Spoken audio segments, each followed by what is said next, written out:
అధ్యాయము మొదటి నుంచి కొన్ని చదవమా. దేవుడు లేడని బుద్ధిహీనులు తమ హృదయములో అనుకొందురు. హల్లెలూయా. చాలా మంది ఈ రోజుల్లో మానవ జీవనాన్ని దేవుడు ఈ లోకంలో ఎందుకు సృష్టించాడంటే తన పని కొరకే అని మొదటి ప్రణాళిక సిద్ధపాటు చేసుకున్నాడు. కానీ పుట్టిన తర్వాత ప్రతి ఒక్కరూ వారు ఆలోచన ప్రకారంగా మారిపోవడం జరిగింది. ఇది సాతాను యొక్క ప్రేరేపణ. మరి సాతాను కూడా సమూహంలో ఆయన కూడా వెళ్ళడానికి అవకాశం ఉంది. మరి యోబు గ్రంథంలో రాయబడి ఉంది కదా, ఉందమ్మా లేదా? ఉంది, క్లియర్గా ఉంది. అంటే సాతాను కూడా దేవుని దగ్గరికి వెళ్ళే శక్తి ఉంది, లేకుండా లేదు. కానీ ఆ శక్తిని దేవుడు కొంతవరకు వినియోగించే అవకాశం సాతానికి ఇచ్చాడు. మిగతాది దేవుని స్వాధీనంలో ఉంచుకున్నారు. ఈ రోజుల్లో సామాజికంగా మనం బ్రతుకుతున్న మనము దేవునితో కలిసి జీవించడానికి ఇష్టపడం. దేవునితో కలిసి జీవించడానికి, దేవుడితో ఎక్కువ సమయాన్ని గడపడానికి ఇష్టపడం. లోకములో పనుల కోసము, లోకములో ఉన్న అవివేక కార్యాల కోసము, బంధువుల కోసము, స్నేహితుల కోసము ఎక్కువ మనం ప్రాధాన్యత ఇస్తూ ఉంటాం. దేవుని సమయాన్ని దొంగిలించే ఆలోచన కలిగి ఉంటాం. అందుకే ప్రతి సమయం ముందు కూడా దేవుని వెతకమని మన అనేక పత్రికల్లో కూడా రాయబడి ఉన్నది. పిల్లలు చూడండి, చిన్న జ్ఞానము, 10 రెఫరెన్సులు చూడకుండా చక్కగా జ్ఞానంతో జ్ఞాపక శక్తి పెంచుకొని చెప్పగలిగారు. సో ఇప్పుడు మనము ఒక వాక్యాన్ని మనం అడిగితే రెఫరెన్స్ వెతుక్కోవాలి. కారణం ఏంటంటే మందిరంలో ఉన్నప్పుడే వాక్యాన్ని మనం ధ్యానిస్తాం, ఇంటికి వెళ్ళిన తర్వాత వాక్యాన్ని మర్చిపోతాం. కాబట్టి అవి మనకు జ్ఞాపకం ఉండవు, ఎందుకంటే మన వయసు పెరుగుతూ ఉంది. అందుకనే బాల్యములోనే పిల్లలకి భక్తి నేర్పించారట. బాల్యంలో పిల్లలకు భక్తి నేర్పిస్తే వాళ్ళు పెద్దవారైనప్పుడు దాని నుంచి తొలగిపోరు, విడిచిపెట్టరు. దాన్ని జ్ఞాపకం ఉంటుంది. సమయం చూడండి, చిన్నప్పటి నుంచి బిడ్డల్ని తల్లి ఎలా పెంచిందంటే దైవికమైన జ్ఞానంతో పెంచింది. మరి యొక్క ఏలీ గారి యొక్క పరిచారకుడికి పరిచయం చేసే వాళ్ళ చిన్న బాల్యం నుంచి కూడా దానికి ఆదరణగా ఆ బిడ్డ అక్కడ వదిలేసింది అనమాట. అయ్యా మీ సన్నిధిలో పెరగాలి నా బిడ్డ అని చెప్పి పెద్దవాడు అయిపోయాడు, గొప్పవాడు అయిపోయాడు, ఒక ప్రవక్త అయిపోయాడు ఆయన. కనుక బిడ్డలు పెంచే విషయంలో కూడా మనం అటువంటి ప్రాధాన్యత కలిగి ఉండాలి. ఈరోజు మన కోసం దేవుడు తన ఆలోచన ఏంటంటే నాతో మీరు కలిసి జీవించాలి, మీరు ఎప్పుడు నన్ను వెంబడించాలి, నాతోనే ఎక్కువ మీరు గడపాలి ఆయన ఆశపడుతూ ఉంటాడు. కానీ మనమైతే లోకంతో గడపడానికి ఇష్టపడుతూ ఉంటాం, మనమైతే పనిపాట్లలో గడపడానికి ఎక్కువ ఇష్టపడుతుంటాం. మనమైతే చాలా మంది మరి బయట ప్రదేశాలు తిరగడానికి ఇష్టపడుతుంటాం. వస్తూ దారిలో చూసే ఉంటాం. సహోదరికి ఇంకా జ్ఞానం రాలేదు, కొత్త సంవత్సరం వచ్చినా సరే వారికి ఇంకా జ్ఞానోదయం కలగలేదు. ఇది విశ్రాంతి దినము కదా, పరిశుద్ధ దినము కదా, దేవుని సన్నిధికి వెళ్ళి మనము గడుపుదామని లేదు. ఏమంటే ఎవరో వస్తున్నారు అట్లా చూసి రావాలట. మరి చాలా మంది ప్రాణం పోతే అలా చూసి వస్తారో లేదా ఇలాంటి వెళ్ళిపోతాం మనకు తెలియదు. హల్లెలూయా. కనుక ఈరోజు మనం చెప్పుకోబోయే అంశం ఏంటంటే దేవునితో మనము కలిసి జీవిస్తే, ఆయనతో మనం కలిసి ఉంటే మనం పొందుకునే ఆశీర్వాదాలు చాలా ఉన్నాయి, చెప్పుకోవడం చాలా ఉన్నాయి. కానీ కొన్ని మాటలు మనం జ్ఞాపకం చేసుకుని వాక్యాన్ని ముందు తీసుకెళ్తాం. లూకా సువార్త 10వ అధ్యాయము 38వ వచనం చదవమా 42 వరకు. లూకా సువార్త 10వ అధ్యాయము 38 నుంచి 42 వరకు. ఈ లోకంలో చాలా మంది దేవుడు అంతటా వారు ప్రయాణమైపోచుండగా ఆయన యొక్క గ్రామంలో ప్రవేశించను.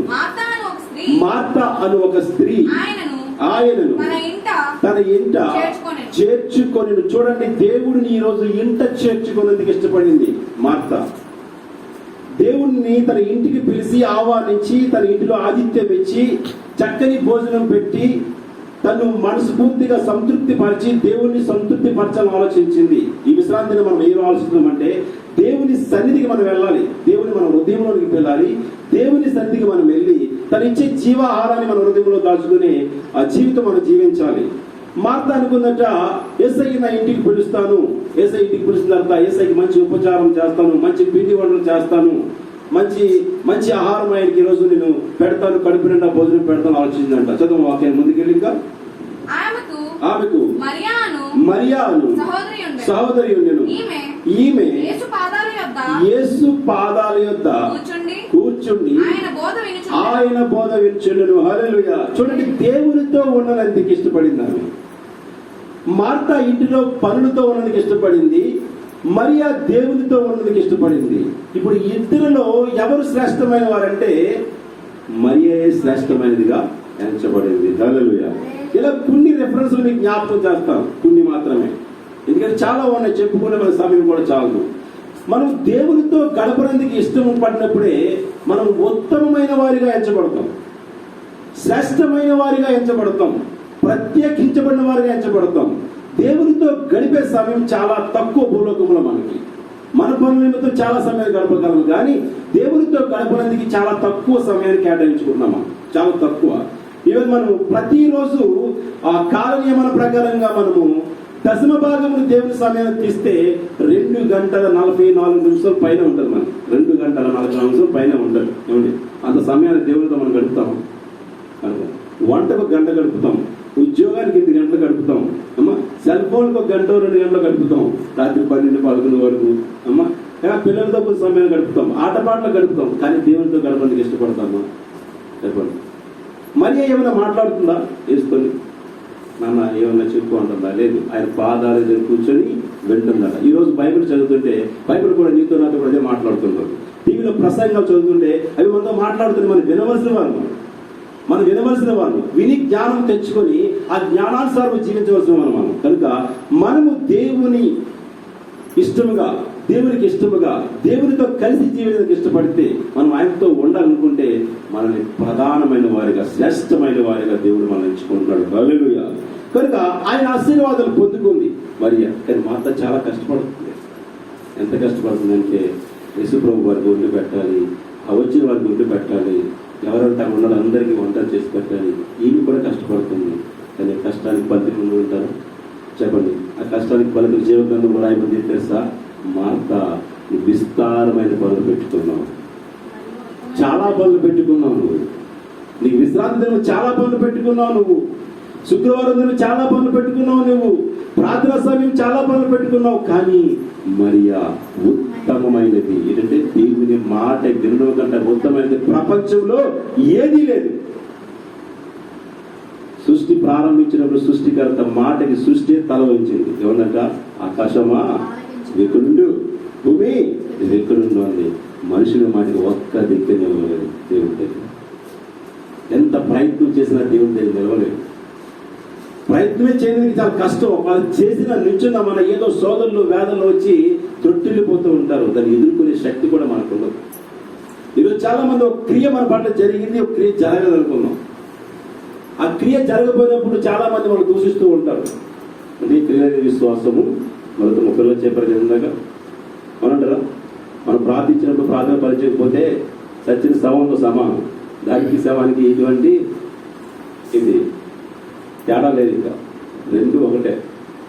మనలో క్రియ కనిపించాలి. దేవుని బిడ్డలుగా మనము జీవిస్తున్న భూలోకంలో మన నుంచి కొన్ని క్రియలు, సువాసన, మన నుంచి ఒక సువాసన కోరుకున్నాడు దేవుడు. నువ్వు ఏ విధంగా ఉపయోగపడాలో అనుకుంటున్నావో నువ్వు ఆలోచించుకో, నేను ఆలోచించుకుంటాను. లేదా నేను దేవుడిని ఏ విధంగా నీకు ఉపయోగపడతానో ఒకసారి దేవునికి మన భారం అప్పచెప్తాం. ఆయన మనకి ఆది జారీ చేస్తాడు. ఒక వాక్యం ద్వారా, లేకపోతే స్వరం ద్వారా, స్వప్నం ద్వారా ఏదో విధంగా నీతో నాతో మాట్లాడి తన మార్గాన్ని మళ్ళించుకొని నడుపుకుంటాడు. ఇవి కట్టబడిన గాడిదలు సైతం కూడా అక్కడ ఉన్నాయట. ఎప్పుడు ఈ నలుగురికి సేవ చేయడమే, ఎప్పుడు ఈ మోతమోయడమే. రోజు నా యజమాని ఈపి మీద మూటలు పెట్టుకుని నడిపించినదే, కానీ మా బ్రతుకులు ఎప్పుడు ఈ బురదలో పోవాలనుకుంటున్నాను. పాపం ఏసై వెళ్తూ ఆ స్వరాన్ని విన్నాడు. విని మీ రాత్రి ఈ రోజు నేను మారుస్తుందని చెప్పేసి వెంటనే అది తీసుకున్నామని చెప్పాను. అవి వచ్చి యేసు మీద కూర్చున్నాడు. ఏమో గాడిని తర్వాత కూడా ఎవరు మార్చారు? దేవుడు మార్చాడు. గాడికి ఎవరైతే వస్త్రాలు వేస్తారంటే మనుషులకి వేస్తారు, కానీ అతను గాడికి వస్త్రాలు. నేను ఎక్కడికైనా కూర్చొని కుర్చీ కూడా ఇవి ఎక్కడికైతే కూర్చొని కుర్చీ చేసి వాళ్ళు నిజపడుతున్నాను. నేను ఈయన ఒక సిఐ గారు, గోపాలపట్నం సిఐ గారు. నా జీవితాన్ని చిన్న 2 మాటలు మీతో పంచుకుంటాను. 1993, 94, 90 టైంలో ఒక వివాదం జరిగింది మా కుటుంబ సభ్యులకి, మా అమ్మగారికి, మా మధ్య. అంటే అప్పుడు మాకు పెళ్ళి 92లో వివాహం అయింది. 93, 94, 95 పిల్లలు 3 సంవత్సరాలు. మా మామగారికి వారి చెప్పిన మాట బట్టి మా మీద ఒక కేసు పెట్టారని, మా బంగారం తినేశారని, ఆమె ఆస్తి అమ్ముకొని తినేసామని, ఆమె టార్చర్ పెడుతున్నామని, ఈ విధంగా ఒక కేసు పెట్టారనమాట. కేసు పెట్టిన తర్వాత ఎస్ఐ గారు కొంతమంది పరీక్షలు పంపించి ఇక్కడికి తీసుకెళ్ళిపోయారు మమ్మల్ని. ఏమో నాన్నగారిని ఆమెను తీసుకెళ్ళలేదు, నేను బలవంతంగా వెళ్ళాను. తర్వాత నేను వెళ్ళి ఆ ఎస్ఐ గారితో గొడవాడుతున్నాను అనమాట. గొడవాడితే ఎవరికి తీసుకెళ్ళి ఆపరేట్ సెంటర్ ముందంటాను. ఎస్ఐ చాలా పాపంగా ఉన్నాడు. టైంలో ఎవరి చేత తెలియదు, ముందు లోపలేసేమన్నాడు. అయిపోయింది, లోపల కూర్చొని. దేవుడు చిన్నప్పటి నుంచి జ్ఞానం ఇచ్చాడు, మాట్లాడే జ్ఞానం నాకు ఇచ్చాడు. ఆ జ్ఞానం ఏంటంటే అప్పుడు చాలా పనిచేస్తుంది నాకు. కూర్చొని ఎస్ఐ గారు పిలిచే టేబుల్ మంది నాన్న చెప్పు అన్నారు. ఏంటి చెప్పండి సార్ అన్నా. మీరు పాప ప్రెగ్నెంట్ కాకుండా మీరు ఏమన్నా మందులు వాడుతున్నారా అని అడిగాడు. చూడు ప్రశ్న ఉందో. అప్పుడు పిల్లలు లేరు, అప్పుడు 3 సంవత్సరాలకి మాత్రం యాగం వచ్చేసిన పిల్లలు లేదు అంటే లేదేంటంటే మరి ఎందుకు పుట్టలేదు అన్నాడు. సరే మీకు సమాధానం కావాలి కదా. లాయర్ కూడా పక్కనే ఉన్నాడు. సార్ మీ తుని ప్రాంతంలో ఎంతమంది పిల్లలు లేకుండా ఉన్నారు చెప్తారని అడిగాను. అయితే తెలియదు, మీ ప్రాంతంలో ఉన్న వారికి మీకే తెలియదు, మీ ప్రాంతంలో ఉన్న వారికి మీకే తెలియదు ఎంతమందిగా పిల్లలు లేకుండా ఉన్నారు. మరి వాళ్ళందరికీ మందుల సప్లై మీరు చేస్తున్నారా, గవర్నమెంట్ చేస్తుందా, లేకపోతే వాళ్ళు పరకరిస్తుందా? ఒకసారి కనుకొని వచ్చిన ఒక మాటలు చెప్పాను. ఇది చాలా మూర్ఖులాగా ఉన్నాడు, ముందు లోపల పెట్టండి, బయటకు తీసుకురావాల్సింది. వచ్చి ఏం చేయాలి అర్థం కాదు. అర్థం కాక పాపం రాయల ఎక్కువ తిరిగేస్తున్నారు. మీరు చాలా పీసుకొని కూర్చొని నేనైతే వాడికి, ఎందుకంటే తాడు పెడితే చేసుకున్నాం ఏదో ఒకటి. ఈ లోపల లాయర్ అంటాడంటే మా మామ జరిగింది, నాన్న మీ అల్లుడు గారు చాలా మూర్ఖుడింది, ఈ సమయంలో ఇద్దరి జీవితం కూడా పోవచ్చు, అక్కడ విడిపోవచ్చు, మరి ఆలోచించుకోండి, నేనేం చేయలేను, ఎందుకంటే నేనేదో ఏమీ తెలియదేమనుకున్నాను, భయపడదాం అనుకున్నాను, కానీ అది తీసుకొని కూర్చున్నారు అని చెప్పేసి లాయర్ చెప్పడం జరిగింది. లాయర్ ఒక పక్క, ఎస్ఐ గారు ఒక పక్క, కానిస్టేబుల్ ఒక పక్క, పాల్గారు ఒక పక్క మాట్లాడుతున్నారు అన్నమాట. మాట్లాడుతున్నారు, సార్ ప్రాబ్లం ఇదేంటి అదేంటి ఇదేంటి అని అంటూ ఉన్నారు. నేను ఎక్కడ తగ్గలేదు, ఎక్కడ కూడా తగ్గినా తప్పలేదు, తగ్గలేదు, కూర్చున్నాను. మా నాన్నగారు తగ్గించుకున్నారు. అక్కడ పోలేదు గొడవలు, వదిలే ఇదొక అదేమని అన్నారు. అన్న తర్వాత ఒక అగ్రిమెంట్, ఒక పత్రం రాసుకున్నారు అన్నమాట. అలాగని గతంలో మీరు ఎలాగైతే అత్తవారింటికి వచ్చి వెళ్ళారో మళ్ళీ అలాగే వెళ్ళాలి అని రాశాడు. పాయింట్ నెంబర్ 1 దొరికిపోయాడు రైతు. నన్ను ఒకసారి చదివిపించినా కానీ, గతంలో మీరు ఎలాగైతే అత్తవారింటికి వచ్చి వెళ్ళారో మళ్ళీ అలాగే ఉండాలి. గతంలో ఎలాగొచ్చి వెళ్తే మరి కేసు ఎందుకు పెట్టారు అడిగేది, అంతే కదా. మరి గతంలో ఎలాగ వచ్చి వెళ్తున్నప్పుడు మరి కేసు ఎందుకు పెట్టారు అంటే, బాబు నీకు దండం పెడతాను, ఏదో విధంగా మీరు శుభ్రంగా కాపురం చేసుకుని శుభ్రంగా ఉండరా అని చెప్పేసి మమ్మల్ని పంపిస్తాం. అప్పుడు మమ్మల్ని ఎక్కడ కూర్చోబెట్టి తెలుసండి, లోపల తీసుకెళ్ళి ఎక్కడ గదిలోని, నన్నే మా నాన్నగారు కాదు, పెంచి ఉంటే బెంజిలో కూర్చోబెట్టి బయటికి రానుకుంటా. నాకు అది తిరిగి రిపీట్ అయింది 2019 సంవత్సరం. అదే స్టేషన్ మళ్ళీ ఉంటుంది. నేను మన సహోదరి చర్చకొచ్చి సహోదరి ఒక విషయంలో, ఒక దొంగతన విషయంలో ఆమె చిక్కుకుంది.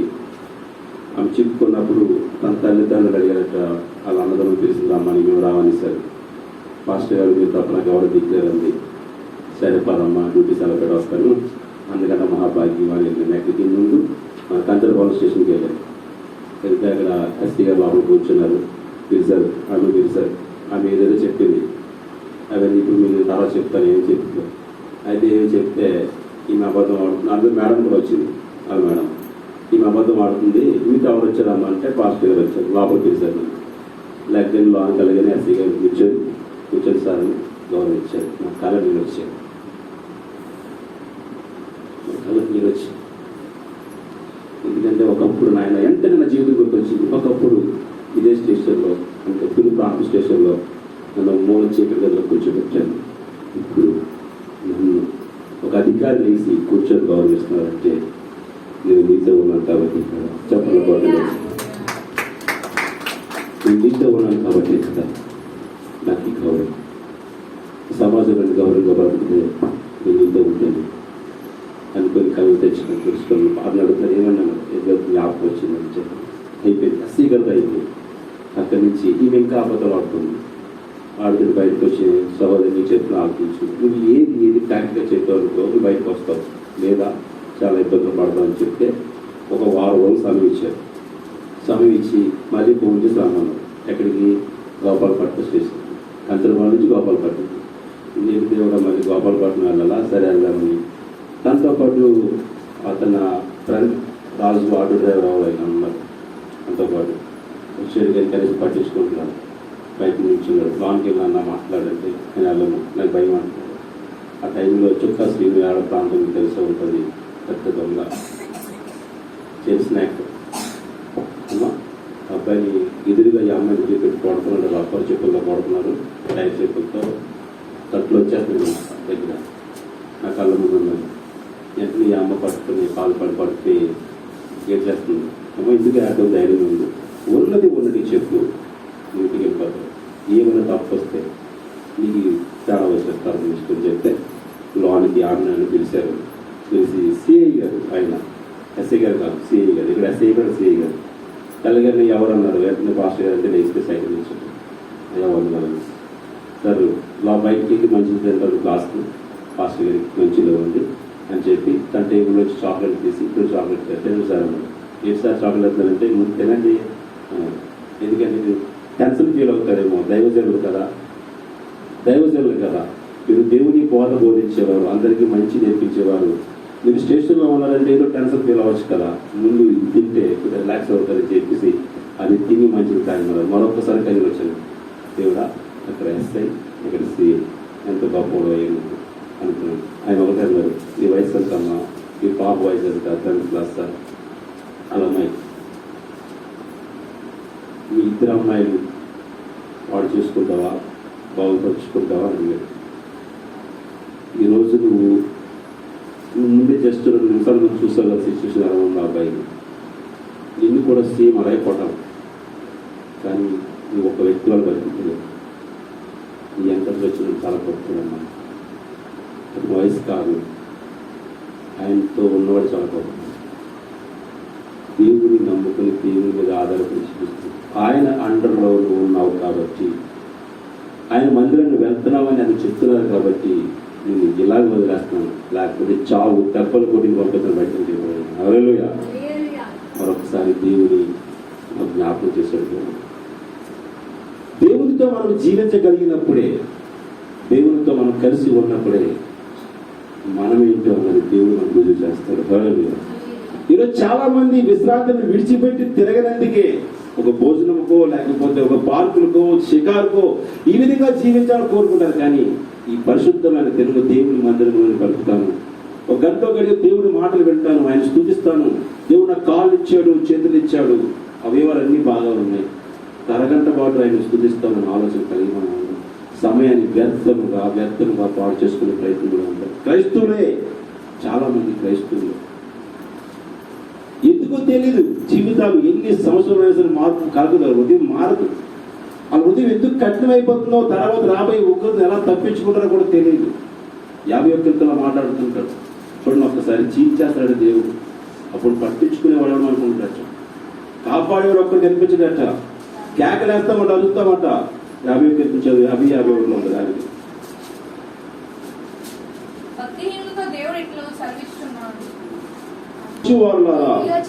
ఆ 17 దిద్దుబాటు నీకు ఆశయము కదా, నీవు నా మాటలు నీ వెనకకి త్రోసివేసేదవు. ఎక్కడంటే దేవుని మాటలు ఎక్కడితో చెప్తాం, వెనకకి. మన పనుల కోసం, మన ప్రవర్తన కోసం, మన అలవాట్ల కోసం, మన సుఖం కోసం కిందకి కనిపిస్తారు. 22 వచ్చారు, దేవుని మరచువారులా దీన్ని యోచించుకుని లేనియెడల నేను మిమ్మల్ని చీల్చివేయుదును, తప్పించువాడెవడును లేకపోవును. అది మనకు అవసరం అంటారా? ఆలోచిద్దాం. మన ప్రతి కొద్దిపాటి సమయమే. ఈరోజు మేము ఆరాధన వస్తుండే మేము చాలా సంతోషపడ్డాం. ఏంటంటే మళ్ళీ అక్కడి నుంచి మాతో పాటు కలిసి సహోదరులు కూడా వస్తున్నారు, చాలా సంతోషం. కానీ దారిలో మటన్ పాస్టర్ గారు సేవ చేస్తాం, వయసు అయిపోయింది, గురువులు చెప్తున్నాను, ఇప్పుడు నీకు చెప్తున్నాను, నాకు ఉంది చాలా మంచి పనులు చేయబడుతుంది, చిన్న వయసు అయిపోతుంది, 46 కలిపి 40 వచ్చేసారు, ఎప్పుడు బ్రతుకుతాను, ఎప్పుడు చచ్చిపోతుంది, కానీ ఆశ ఉంది. దేవుని ప్రణాళిక చేయాలి, కష్టపడాలి అంటే ఏమంటుంది, మోషే 80 సంవత్సరాల తర్వాత దేవుడు పిలుచుకున్నాడు, 40 సంవత్సరాలు దేవుని సేవ చేశాడు. తన ఒక్కరికి ఆధారమైన మాట చెప్తుంది. ఈ కొద్దిపాటి సమయాన్ని మనం ఆలోచించుకోండి. ఎప్పుడు బ్రతుకుతామో చచ్చిపోతాం మనకు తెలియదు అనుకుంటున్నాం. బయటికి వెళ్ళిన తర్వాత మనం బ్రతుకుతాం, చచ్చిపోతాం తెలియదు. నిజంగా ఇక్కడి నుంచి బయటికి వెళ్ళి చచ్చిపోతే చాలా ధైర్యం మనం, ఎందుకంటే ఇప్పుడు ఒక ఆయన కలిసి ఉన్నాం కాబట్టి. అందుకని దేవుడితో కలిసి మనం జీవిస్తే మనకు వచ్చే లాభాల గురించి చెప్తున్నాను. మనకు వచ్చే లాభాలు ఇవ్వదు. అక్కడ ఏమంటారు, 4వ అధ్యాయం 21వ వచనం, మత్తయి సువార్త 21వ వచనం.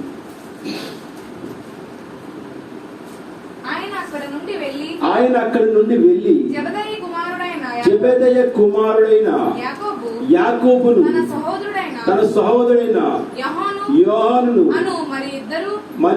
మరి ఇద్దరును సహోదరులు తమ తండ్రి అయిన జబదయి యొద్ద దోణిలో తమ వలలు బాగు చేయుచుండి. ఆలోచించండి, జబదయితో కలిసి ఈ జాలార్లు తమ వలలు బాగు చేసుకుంటున్నారు. యేసయ్య పరిసర ప్రాంతంలో ఆ సంచరిస్తూ వాళ్ళిద్దరిని చూశాడట. వాళ్ళ దగ్గర ఉన్న ఒక అద్భుతమైన క్రియ ఏంటంటే వాళ్ళు చేసే పనిలో శ్రద్ధ. జెబెదయి కుమారులు యాకోబు యోహాను చేస్తున్న పనిలో ఇంట్రెస్ట్ చూసి యేసు ప్రభు కనిపించిందట. ఒక్కసారి నా పిలుపులకు ఇస్తాను, వాళ్ళు రమ్మంటాను అని పిలిచారట. పిలిచిన వెంటనే జెబెదయి కుమారుల యొక్క యోహాను యాకోబు వెంటనే చేస్తున్న పని విడిచిపెట్టి అక్కడ తండ్రి ఉన్నాడు, మా తండ్రి తిడతాడేమో అని కూడా భయపడలేదు. ఏదో పని వదిలేసి ఎక్కడికి వెళ్ళిపోతున్నావు, ముందు ఈ పని చూసిరా అంటాం మనం ఈ రోజుల్లో. దేవుని మందిరికి వెళ్తున్న వాళ్ళ సరే పిల్లలకి మనం చెప్తాం, ఈ పని చేసిన తర్వాత వెళ్ళు అంటాం. లేదా మనం బేగ వెళ్ళిపోతాను, తాళం తీస్తాను, లేకపోతే స్టాంపులు వేస్తాను, ఊడుస్తాను అని చెప్పాను. ముందు ఈ పని చేయి, ఈ పని చేసిన తర్వాత ఆ పనికి వెళ్ళు. ఈ పని అవ్వకుండా వాడికి ఎవరు చెప్పారా, దేవుడు మీకు చెప్పాడా అంటూ ఉంటాం. నేను చాలా సార్లు నా పాస్టర్ గారిని గద్దించాను. అలాగే ఈ పని మానేసి దేవుడి దగ్గర వెళ్ళమని చెప్పాడా. ఒక్కోసారి నా ఇల్లు గందరగోళంగా ఉంటది, మంచం మీద దుప్పట్లు ఉంటాయి, ఎక్కడ ఇప్పిన బట్టలు అక్కడే ఉంటాయి, ఉదయం డ్యూటీకి బట్టలు అక్కడే ఉంటాయి, సాయంత్రం వస్తాను అక్కడే ఉంటాయి. ఏమి ఎక్కడికి వెళ్ళావు అమ్మా, ఇంట్లో ఖాళీ లేదండి నీకు పని చేస్తున్నందుకు అయితే. నేను స్వార్థకి వెళ్ళినా నాకు ఏం చేస్తాను నాకు అర్థం అని. ఈ అర్థమైన పని కంటే ఆ పని బెస్ట్. చాలా సంతోషం. అది పని చేసుకొని ఎవరైనా వస్తే బాగోతుంది. ఇల్లు ఎవరు వస్తారు, ప్రార్థన చేసిన వస్తారో చుట్టాలు వచ్చు, కానీ ఇల్లు బాగోతారు, వచ్చిన పని చేసుకో అని చెప్తున్నాను. చూసారా, ఆ టైంలో జెబెదయి నుండి కూడా తన పిల్లలు ఏమి గద్దించలేదు. సరే పిలిచిన వారు చాలా గొప్పవాడు కాబట్టి వెళ్ళిపోండిరా అని విడిచిపెట్టాడు. అలాగనే వాళ్ళిద్దరి చేత అద్భుతమైన దేవుడు, ఆశ్చర్యమైన దేవుడు పత్రికలే రాయించగలిగారు. వాళ్ళు ఎంత జ్ఞానం చూడండి. యేసుతో నా వెంబడి రండి, నేను మిమ్మల్ని మనుషులు పట్టు చాలాలుగా చేసేది వారితో చెప్పి. ఆలోచించుకుందాం, యేసయ్యతో ఉంటే వాళ్ళు పత్రికలు రాయగలిగారా, లేకపోతే తన తండ్రితో ఉంటే పత్రికలు రాయగలిగారా? యేసయ్యతో ఉంటే. మూర్ఖులు, ఏమి చదువురాని విద్యలేని పామరులు, వారితో కూడా దేవుడు జ్ఞానాన్ని ఇచ్చి అద్భుతమైన పత్రికలు రాయించారు. యోహాను సువార్త, యాకోబు పత్రిక, యోహాను పత్రిక, ప్రకటన గ్రంథం, యోహాను, ఇవన్నీ రాసిన వారు వాళ్ళే. ఎంత జ్ఞానం ఇచ్చాడు, ఎప్పుడు ఇచ్చాడు? దేవుడితో ఉన్నప్పుడు, దేవుని విడిచినప్పుడు కాదు. ఏదైనా తోట దేవుని మాట ధిక్కరించి వ్యతిరేకించి వద్దన్న పని చేసిన వెంటనే ఏం చేశాడు? ఏదైనా తోటలోంచి తల్లి వేపడ్డారు ఆదాము. ఉన్నప్పుడు ఆగమన్నకి చెప్పండి, చుట్టూ పొలాలే. ఇప్పుడు పొలం కొనుక్కుందామంటే డబ్బులు అయిపోతాయి. ఎవరు నమ్మలు పెడితే హ్యాపీలు రావుతుందని ప్రకృతిని వాళ్ళ చేతిలో పెట్టాడు, దేవుడు మన చేతిలో పెట్టాడు. అనుభవించే విధానాన్ని కోల్పోయారు ఆదాము. కారణం లోకము సాంగతి చాలా తీయగా ఉండదు. లోకములు అలవాట్లు చాలా తీయగా ఉంటాయి, చాలా రుచిగా ఉంటాయి. కొద్దిపాటి సమయమే, తర్వాత దాని బాధ మనం ఎవరితో చెప్పుకున్నా అర్థం చేసుకుని నాదులు ఒక్కడికి అనిపించడం. అప్పుడు మొదలుపెట్టుకోవాలి దేవుడా అని. వాళ్ళు అంటారట, ఉన్న సమయాన్ని అంతా అర్థం చేసుకుని పోయే సమయం నా దగ్గర వచ్చేవా, ఇప్పుడు నన్ను ఎలా ప్రకటన చేయగలవు? పోలే, ఇప్పుడు ఉన్న ఆరోగ్యంతో ఎంతో కొంత పని చేసుకుని విడిచిపెడతారు దేవుడు. అప్పుడు కూడా మనం శిక్షించడు. హల్లెలూయా. దానికి ఇంకో మాట చెప్పుకుందాం. లూకాసు సువార్త 9వ అధ్యాయము 28వ వచనం చదువుకుందాం. లూకాసు సువార్త 9, 28, 29, 30, 32. ఈ మాటలు చెప్పి మొదలుకొని రమారమి చదువు. ఆయన పేతురును, యోహానును, యాకోబును వెంట పెట్టుకొని ప్రార్థన చేయుటకు ఒక కొండ ఎక్కెను.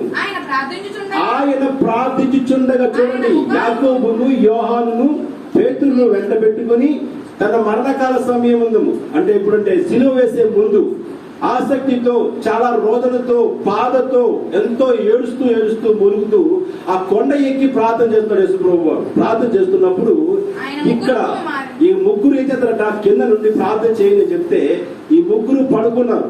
కానీ ఒక్కసారి చూసారంటండి యేసయ్య ఏం చేస్తున్నాడని. చూస్తే యేసయ్య పక్కన మరో ఇద్దరు వ్యక్తులు కనిపించారట. ఎవరట? మోషేయు, ఏలియా ఉన్నారట. హల్లెలూయా. చూడండి, మన మందిరంలో ఉంటాం చాలా మంది, ఆరాధన సమయంలో కళ్ళు మూసుకోం. ఎవరు ఏం చేస్తారో చూస్తూ ఉంటాం, చాలా తప్పు. ఆరాధన సమయంలో మనం ఆత్మీయంగా దేవుడితో మాట్లాడే అనుభవం కలిగి ఉండాలి. కళ్ళు మూసుకొని ఆయన ధ్యానించాలి. ఆ టైంలో దేవుడు మీకు స్వరాన్ని ఇవ్వచ్చు, స్వప్నాన్ని ఇవ్వచ్చు. అది చాలా బాధ ఎక్కడికి ఇచ్చాము. వెళ్ళినప్పుడు దారిలో బస్సులో కూర్చున్నప్పుడు చిన్నపిల్లలు పాస్టర్లు సంతోషం ఎత్తుకొని తీసుకొస్తున్నారు దగ్గరికి. మా గేట్లో నుంచి తీసుకొస్తారు. ఇంకా చూస్తే గోపాల ఆవిడ కనబడుతున్నారు. అంతుంది నీ జీవితంలో. ఇప్పుడు నువ్వు మందులు వాడవు పిల్లల కోసం, ఈ మందులు వాడవలసిన అవసరం లేదు. వెంటనే దేవుడి గర్భాన్ని మళ్ళీ తెలుస్తున్నాను నీ కోసం చెప్పి ఆ ఆలోచన జరిగింది. నువ్వు చేసే పనిలోనే నీతో ఉంటాడు దేవుడు. నువ్వు ఆయనతో ఉన్నప్పుడు ఏదో స్వరంతో స్వప్నంతో ఏదో విధంగా మాట్లాడుతూ ఉంటాడు, నేను బలపరుస్తూ ఉంటాడు. కొండ ఎక్కి ప్రార్థన చేస్తుంటే అప్పుడు చూసారా కావాలని ఏలియాయు మోషే అక్కడ ఉన్నారు. మీరు పర్ణశాల కడదాం తండ్రి, మీరు ఇక్కడ ఉండడమే మంచిదన్నారట. వచ్చి చూడండి, ఎప్పుడో కొన్ని వందల సంవత్సరాల క్రితం చనిపోయిన వారు అమ్మా ఎప్పుడు కనిపించారు? యేసయ్యతో ఉన్నప్పుడు కనిపించారు. మనకు కనిపిస్తారా? చెప్పండి, కనిపిస్తారా? చెబేది కుమారు యోహాను యాకోబు పేతురు ఆయన వెళితేనే మోషే నిజంగా చూడగలుగుతారా? చూడలేదు. కానీ వారు చూసినవరా ఖచ్చితంగా ఇతను మోషే ఇతను ఏలి అన్నారంటారు. హల్లెలూయా. ఇద్దరు మేము చూసామయ్యా. ఎలా చూశారు, ఎలా చూడగలిగారు అనుభవం మీకు ఎక్కడి నుంచి వచ్చిందంటే నువ్వు ఉన్న వద్దవుతో వేస్తూ ఉంటే నువ్వు గతంలో నీ పెద్దల్లో కూడా చూడగల ధన్యత నీకు ఇస్తాడు దేవుడు. హల్లెలూయా. ఒకవేళ మనం మరణిస్తే మనకంట ముందు ఇంత ప్రవక్తలందరినీ కూడా మనం చూడగలుగుతాం. యేసయ్యను కూడా మనం చూడగలుగుతాం. ఆయన సింహాసనం కూర్చొని పరిపాలన చేస్తున్న దగ్గరికి ఆయన మళ్ళీ ఎక్కడో కూర్చోబెడతాడు, కుటుంబాలు కూర్చోబెడతాడు. నేను తీసుకెళ్ళి ఎక్కడికి నీకు 12 సింహాసాలు ఇస్తాను. ఇదొక్క సింహాసాన్ని దానం చేస్తాడు దేవుడు ఫ్రీగా. అమ్మ బొమ్మకి జాగా భూమి కూడా మనకి అడుగు జాగా ఎవరండి? కూర్చులో కూర్చొని పండుగ పడుకుంటే పడుకునే మా నాన్న లైట్లు అయినవాడు ఇప్పటికి మా బుద్ధి మారలేదు. పాప నీళ్ళు రావట్లేదు చెప్పేసి కింద ట్యాప్ ఉంటే ఆ ట్యాప్ ఓపెన్ చేసి నీళ్ళు పడేది. ట్యాప్కి బిగించిన మొత్తం కొత్తది నట్టేసి చేయడం పడుతుంది. ఆ ట్యాప్ ఓపెన్ చేయకుండా ఎంత దరిద్రం కావాలని చూడండి అనమాట. ఎందుకు నాయన మోట్క ఓది ఇచ్చాడు అర్థం అవ్వట్లేదు. కనీసం మంచినీళ్ళు ఇంట్లో నీళ్ళు రాకపోవాలి. మంది ఇలా ఒకే రూము, ఒక పెళ్ళయింది. మా ఇద్దరిని లోపల పడుకోబెట్టి 10 మంది బయట పడుకున్నారు. బాబు వర్షం వచ్చినా ఎండ వచ్చినా చేపలు వేసుకొని గోడ కట్టుకొని కట్టుకుని దానికంత కంపు ఉంది. కానీ హృదయం అంతా పాడైపోయింది. అలాగే ఎందుకంటే ఏసఐ ధనంతో నింపేసి ఏసైని బయటకు పోసేసాడు. ఏసఐ డబ్బుతో నింపించుకొని ఉదయం డబ్బుతో నింపించుకొని ఏసైని బయటకు తోసేసాం. కనుక మనం హృదయ ఆలోచనలు దేవుని మీద ఉండాలి. పని మీద లేకపోతే లోకం మీద ఉన్నప్పుడు ఈయన మనలో ఉన్నది ఇష్టపడడు. ఎందుకంటే ఆలోచించండి, పాలు పెరుగు 2 వదలతో ఒకలా ఉంటాయా? ఉండవు, పాడైపోతుంది. వెంటనే అందమైన పాలు, శ్రేష్టమైన పాలు కూడా పాడవుతాయి. పాడవుతాయి. కానీ మన హృదయం కూడా అలాగే పాడవుతుంది. అందుకనే మన సావాసం ఎలాగొండాలో మంచి వారితో సావాసం చేస్తూ ఉండాలి. మన స్నేహం ఎప్పుడు కూడా మాక్సిమం సాయి శక్తుల యేసయ్యతో స్నేహం చేయడానికి ప్రయత్నం చేయండి. హల్లెలూయా. ఆయన నిజమైన స్నేహితుడు. ఈ లోకంలో అతనికి మించిన స్నేహితులు ఎవ్వరూ కూడా ఉండరు. భూలోకంలో అతనికి మించిన స్నేహితులే ఉండరు. యోహాను సువార్తలో 10 మధ్యలో మాట్లాడుతారు. 19 12 ఒకసారి 12, 17 పొద్దుగుంక ప్రారంభించినప్పుడు 12 శిష్యులు వచ్చి మనము ఈ అరణ్యంలో ఉన్నాము గనుక చుట్టుపక్కలనున్న గ్రామమునకును పల్లెలకును వెళ్ళి బస చేయ చూచుకొని వీరి కొరకు ఆహారమును సమకూర్చి వస్తామయ్యా అన్నారట. చూడండి, యేసయ్యతో ఉంటే చనిపోయిన మోషేను ప్లస్ ఏలియాను చూడగల శక్తి ఉంది. యేసయ్యతో జీవిస్తే విద్య లేని పామరులను పత్రికలేసే జ్ఞానం ఇచ్చాడు దేవుడు. యేసయ్యతో ఈ జనసమూహం అంతా ఉంటే ఎంత బ్రతికింది? కడుపు కోసమేనా? చెప్పండి, దీనికోసమేనా? రాత్రులు పగలు కష్టపడి తెల్లవారు బయలుదేరిపోయి కష్టపడి దీనికోసమేనా? ఏమండి? కానీ యేసయ్య మాటలు విని జనసమూహం అంతా యేసు ప్రభు మాటలు విన్నారట. శిష్యులు అన్నారట, దేవుని యొక్క మహాశక్తిని గ్రహించలేక అయ్యా ఈ చుట్టుపక్కల ప్రాంతాలకు వెళ్ళి ఎక్కడైనా మేము ఆహారం సమకూర్చుకొస్తాం, ఎందుకంటే చాలా సమయం అయిపోయిందని వెళ్ళారట. సరే, ఛాన్స్ మీకు ఇస్తున్నాను, వెళ్ళండి, నేను వద్దని చెప్పండి, వెళ్ళండి. వెళ్ళి రండి అని పంపిస్తే వెళ్ళాడు. వెళ్ళినప్పుడు ఆ సమయం ఎక్కడ షాపులు ఎక్కడా లేవు. ఒకవేళ షాపులు ఉన్నా అంతమంది ప్రజలకు ఆహారం దొరకదు. అన్ని తిరిగి వచ్చారట. అయ్యా ఎక్కడా కూడా దుకాణాలు లేవు, ఏం చేయాలో అర్థం అవ్వట్లేదని చెప్పాడట. చదువు వాక్యాన్ని. ఆయన మీరే వారికి భోజనం పెట్టుడని వారితో చెప్పగా వారు మన యొద్ద 5 రొట్టెలను 2 చేపట్టాలి. ఇంత జనానికి ఆహారం ఎలా పెట్టాలి చెప్పండి? ఈ ఉద్దేశం 5 రొట్టెలు 2 చేపలు ఏమన్నా ఇంతమందికి ఎలా పెట్టగలం ఆహారం అంటే, యేసయ్య 5 రొట్టెలు తీసుకుని రండి, 2 చేపలు పట్టుకొని రండి, మీ దగ్గర ఏది ఉన్నదో ఖచ్చితంగా చెప్పారు, పట్టుకొని రండి అని ఆ 2ని ఆకాశం ఎత్తి తండ్రికి కృతజ్ఞతలు చెల్లించి, నాయన ఇవి 5కి మాత్రమే సరిపోతాయి, ఎంతమందికి సరిపోతాయా చెప్పండి, సరిపోతాయా ఆయన ప్రార్థించిన వెంటనే 5,000 మందికి ఆహారం పెట్టగా ఇంకా మిగిలి ఉన్నాయి. హల్లెలూయా. ఒకటి ఆలోచించండి, యేసయ్య అప్పుడు వెళ్ళి జన సమూహంలో కుంటివారు, గుడ్డివారు, మోగవారు, చెవిటివారు, అవటివారు ఎందరో ఉన్నారు, బలహీనలు ఉన్నారు, దెయ్యం పట్టిన వారు ఉన్నారు, అందరూ ఉన్నారు, శిష్యులు కూడా ఉన్నారు లేదా? జన సమూహం కూడా ఉంది. వాళ్ళకి తెలుసు సమయం, ఈరోజు సమయం అయిపోయిన కానీ టైం చూస్తుంటారు. వాక్యం బోధించినప్పుడు పాస్టర్ గారు సమయం టైం అయిపోతుంది పాస్టర్ గారు ఉంటారు. ఒక సహోదరి గత 2-3 వారాల క్రితం చర్చకొచ్చింది, ఇప్పుడు డిసెంబర్లో అడుగు పెట్టింది, అప్పటికే 10 అయిపోయిన టైము. ఇంకా ప్రారంభించి ఎవరు అది లేని అందరూ లేని రోజు వచ్చేటది, అయ్యగారు మేము ఇలా ఒక దగ్గర భోజనానికి ఎలా బేగా వదిలేండి అన్నారు. నేను పట్టుకోలేదమ్మా అంటే వెళ్ళిపోయాను, అలాగే అడిగిపోయారు కదా, మళ్ళీ అడిగారు తిప్పితే అయిపోయింది, అలాగే వెళ్ళిపోయాను వెంటనే కూర్చున్నాను అనమాట. ఏమో భోజనాలు తొందర పడుతున్నారు కానీ వచ్చేది వేస్తూ మాట్లాడతాం తొందర ఉందా నీకేమో? ఈమె వ్యాపారం చేయడానికి తెల్లవారు 2-3 గంటలు 4 గంటలు వేసి ఆటో పెట్టుకుని ఆటోలో ఫోన్ చేసి ఇంటికి రప్పించుకుని ఆటోలో కూర్చొని అంతది మంది మరి 10 గంటలకు వస్తుంది.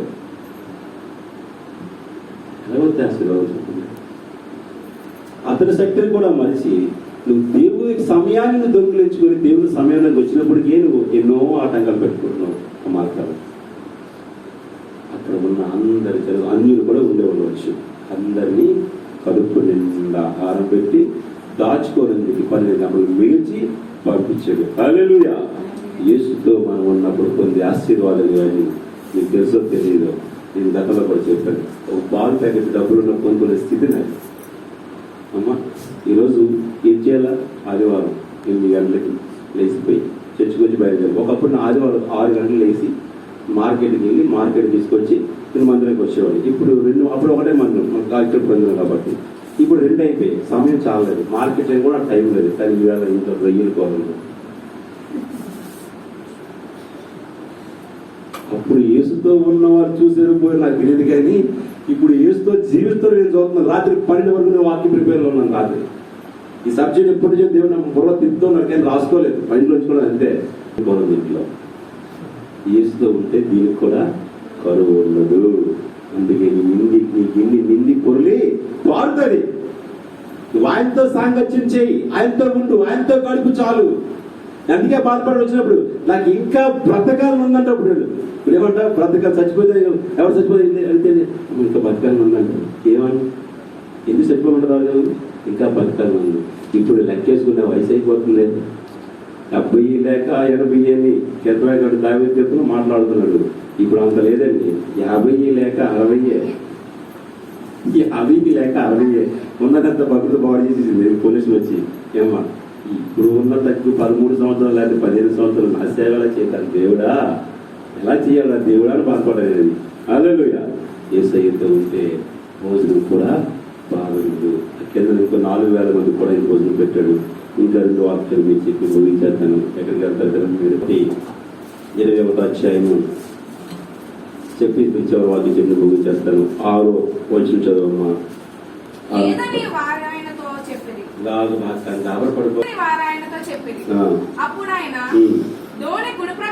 ఏంటంట ముందేమీ లేదని చెప్పారట. నువ్వు రాత్రి అంతా తిరిగామయ్యా, రాత్రి అంతా తిరిగాము. ఇక్కడ ఒక్క చేపల పళ్ళు దిక్కుమాలి ఒక్కడి పైన మా ఇంట్లోనే వండుకొచ్చిందేమో, మాకన్నా కడుపు నిండేమో, ఒక్కటైనా పళ్ళనట. అప్పుడు అన్నాడు యేసు అన్నాడట, అప్పుడు నేను మీ దగ్గర లేను, లేదని చెప్పినప్పుడు నేను మీ దగ్గర లేను. యేసయ్యకి సంగతి. ఇప్పుడు లేదు అన్న మాట మీ నోట రాకూడదు. హల్లెలూయా. అతని కర్తవ్యం ఆలోచించండి. నా తోననే నువ్వు కూర్చున్నప్పుడు, నీ తోననే ఉన్నప్పుడు లేదు అన్న పదం మీ జీవితంలో ఎప్పుడు కూడా రాకూడదు. ఇది లేదండి, అది లేదండి అనకూడదు. సమృద్ధి జీవనాన్ని దేవుడిస్తున్నాడు. ఒక్కసారి నన్ను నీ నావలో కూర్చోబెట్టుకుని కొద్దిగా లోతుకు తీసుకెళ్ళు. అర్థం ఏంటో తెలుసా? నీ పాపపు శాస్త్రులు, పాపపు క్రియలు విడిచిపెట్టి, శ్రమే నీకు ఈ లోకమును ప్రేమించే శ్రమను విడిచిపెట్టి, బంధువులు విడిచిపెట్టి, అన్నదమ్ములు విడిచిపెట్టి, అక్కజలు విడిచిపెట్టి, నన్ను మాత్రం నీ హృదయంలో పెట్టుకుని కొద్దిగా డెప్త్గా వెళ్ళు. బోరు కొట్టినప్పుడు బోరు తవ్వేవాడు అతను ఎట్టుకున్న ఇస్టిమేషన్ కంట ఒక 10-20 అడుగులు ఎక్కువ తోదని తెలుసా? నీరు ఎండాకాలంలో ఎండిపోకుండా కూడా రానండి. నన్ను కొద్దిగా లోనికి తీసుకెళ్ళన్నాడంటే నీ హృదయంలో ఎక్కడ తీసుకెళ్ళి ఆలోచించండి సార్. నీ లోనికి తీసుకెళ్ళు, డెప్త్గా వెళ్ళు. నువ్వు చేస్తున్న ప్రతి పాపాన్ని, ప్రతి క్రియ ఆలోచించుకొని లోనికి వెళ్ళు. ఆ లోపల వరకు తీసుకెళ్ళు. ఇంకా ఎక్కడైనా ఏమైనా దాగి ఉందేమో దాన్ని తీసేసినంత వరకు, ఆ హృదయంలో నా ఎలుగు ప్రకాశించిన వరకు తీసుకెళ్ళని చెప్పాడు. లోనకి తీసుకెళ్లి వచ్చి రాగానే పగిలిపోతున్నాయి వలలు పగిలిపోతున్నాయి. అంత విస్తారమైన చేపలు వచ్చాడు దేవుడు. హల్లెలూయా. చివరిగా ఒక్క మాట చెప్పి ముగిస్తాను చూడండి, మంచి మాట. ఒక సువార్త 38-43 వచ్చిన చదువుతో మనం ముగించుకుందాం. 24 సువార్త, లూకా సువార్త 24 అధ్యాయం 38. అప్పుడు ఆయన మీరెందుకు కలవరపడుచున్నారు? మీ హృదయములో సందేహములు పుట్టనేలా నేనే ఆయనను అనుటకు నా చేతులను నా పాదములను చూడుడి, నన్ను పట్టి చూడుడి. ఓకే ఓకే ఓకే ఆలోచించమ్మా. వేలాడబడిన ఆ నేరస్తుల్లో ఒకడు ఆయనను దూషించుచు నీవు క్రీస్తువు కదా, నిన్ను నీవు రక్షించుకొను, మమ్మును కూడా రక్షించమని చెప్పాను. అయితే రెండవ వాడు వాడిని గద్దించి నీవు అదే శిక్షా విధిలో ఉన్నావు, దేవునికి భయపడవా? ఇద్దరు దొంగలే ఏమా, ఇద్దరు కూడా సిలువ వేయబడ్డారు. అక్కడ యేసు ప్రభుతో పాటు సమానంగా సిలువ వేయబడ్డారు. కానీ ఆయన తాడుతో కట్టబడి ఉన్నారు, ఈయనకి మాత్రమే మేకులు కొట్టబడి ఉన్నారు. ఆ సమయంలో ఒక వ్యక్తి మాట్లాడుతున్నాడట, అయ్యా నీవు నిజంగా దేవుడు అయితే నిన్ను రక్షించుకొని మమ్మల్ని రక్షించవచ్చు కదా. దేవుడు లేడని బుద్ధిహీనులు తమ హృదయములు అనుకుంటున్నాడు. అదే అది మాట. తన హృదయము దేవుడి మీద దృష్టి వెళ్ళింది, కానీ లేడనుకుంటున్నాడు. నువ్వు దేవుడు అయితే అంటే దేవుడు కాదనుకుంటున్నాడు. నిన్ను రక్షించుకొని మమ్మల్ని రక్షించవచ్చు కదా అన్నాడు. కోవితనంట, అదే నువ్వు నేను ఎన్ని చేస్తామో లెక్కలేవు, లెక్క పెట్టుకుంటే మనం దొరకవు. కానీ ఆయన ఏ పాపము చేయలేని నీతిమంతుడు, నీతిని గ్రహించాడు పాపాత్ముడు కూడా. అన్న తర్వాత కిందకి వెళ్తే మాట్లాడుతున్నాడు, అయ్యా నీ రాజ్యంలో నన్ను జ్ఞాపకం చేసుకో అన్నాడు. చూడండి, ఒకే మనిషి ప్రవర్తన మారు మనసు. అది ఆ మారు మనసు ఆయన ఎక్కడ తీసుకెళ్ళి చేశా? పరలోక రాజ్యానికి తీసుకెళ్ళి. అలాగే ఆ మారు మనసు యేసుతో ఉండబట్టే కదా మాట్లాడగలిగాడు. నేను మాట్లాడా యేసుతో, నేను చెప్పాను ఈ మాట మాట్లాడా, అయ్యా నువ్వు నీతి మంతుడివి, నువ్వు సక్సెస్ పడవు, కరెక్టే, నువ్వు తప్పు చేసావు, పాపం చేసావు, నువ్వు ఎంత శిక్షకైనా దాని విధేయుడే, కానీ నువ్వు ఏ నేరం చేయగలవు కదా, నీకెందుకు ఈ శిక్ష అని పక్కన ఉన్న సహోదరుని కనిపిస్తున్నాడు. ఎందుకు రాయని శిక్ష? ఈ పాపానికి తగిన వాళ్ళు మనకి శిక్ష పడాలి, కానీ ఆయనకి ఎందుకు? ఏ పాపం చేస్తాడు, ఏ నేరం చేస్తాడు అన్న ఒక నీతి మాట ఆ వ్యక్తిని ఎక్కడ తీసుకెళ్ళింది? పరదేశం తీసుకెళ్ళిపోతాడు. నువ్వు నాతో పాటు పరదేశంలో కూడా ఉండుగాక. హల్లెలూయా. యేసుతో మనం ఉంటే చచ్చిపోయే సమయంలో సరే మనం పరదేశంలో ఖచ్చితంగా ఉంటాం. లోకంతో మనం ఉంటే పరదేశంలో ఉండలేం. యేసుతో ఉంటే నీ గిన్నె నిండి పొంగిపోతుంది. యేసుతో ఉంటే నువ్వు ఆరోగ్యంగా ఉంటావు. యేసుతో ఉంటే నువ్వు ఆనందంగా ఉంటావు. యేసుతో ఉంటే నీ భార్య పిల్లలు నీ ఈ ఒలివ మొక్కలు నీ బల్ల చుట్టూ ఉంటారు. యేసుతో ఉంటే దేవుడు ఈ లోకంలో ఉన్న మందిని అన్నలను, అక్కలను, తల్లులను సమకూరుస్తాడు. హల్లెలూయా. కనుక యేసుతో కలిసి జీవించడానికి ప్రయాసపడదాం, ఆయనతోనే బ్రతుకుదాం. మన మరణం కూడా ఆయనతోనే. అందుకని పౌలు మాట్లాడు, చచ్చినా క్రీస్తే మేలే. చచ్చిపోయినా పర్వాలేదు, కానీ క్రీస్తు కోసమే బ్రతుకుదాం. మనం ఆయన వార్తను ప్రకటించడం బ్రతుకుతాం, ఆయన మార్గాన్ని అనుసరించడం బ్రతుకుతాం. కనుక తల్ల వస్తే చిన్న ప్రార్థన